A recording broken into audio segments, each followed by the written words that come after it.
Welcome दोस्तों, मैं लेकर आया हूँ ब्लेंडर। दोस्तों ये यहाँ से घूम नहीं रहा हैगा और इसको जाम हो चुका हैगा। अंदर का मोटर तो चालू है लेकिन ये जो आगे का शाफ्टिंग है वो काम नहीं कर रहा है, ब्लेड काम नहीं कर रहा है। दोस्तों इसको ओपन करके इसको सर्विस करते किस प्रकार इसका कपलर अंदर का चेंज करेंगे और पूरा सर्विसिंग ऑयल करेंगे, आप देख सकते हो इस वीडियो के माध्यम से।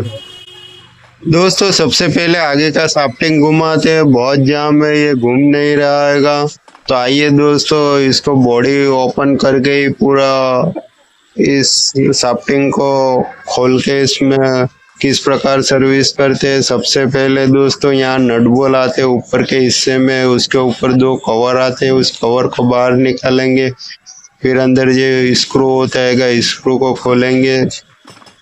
दोस्तों ऊपर की ओर आपको स्क्रू तो नहीं दिखेगा लेकिन उसके ऊपर एक कवर रहता है, उस कवर को बाहर निकालोगे तो ही नीचे खड्डा होगा, उसके अंदर स्क्रू होगा। इस ब्लेंडर के अंदर आपको पता नहीं चलेगा कि इस बॉडी को कहाँ से ओपन करें। तो सबसे पहले दोस्तों यहाँ जो उसका कवर रहता है उस कवर को बाहर निकालेंगे। उस कवर के नीचे स्क्रू रहता है।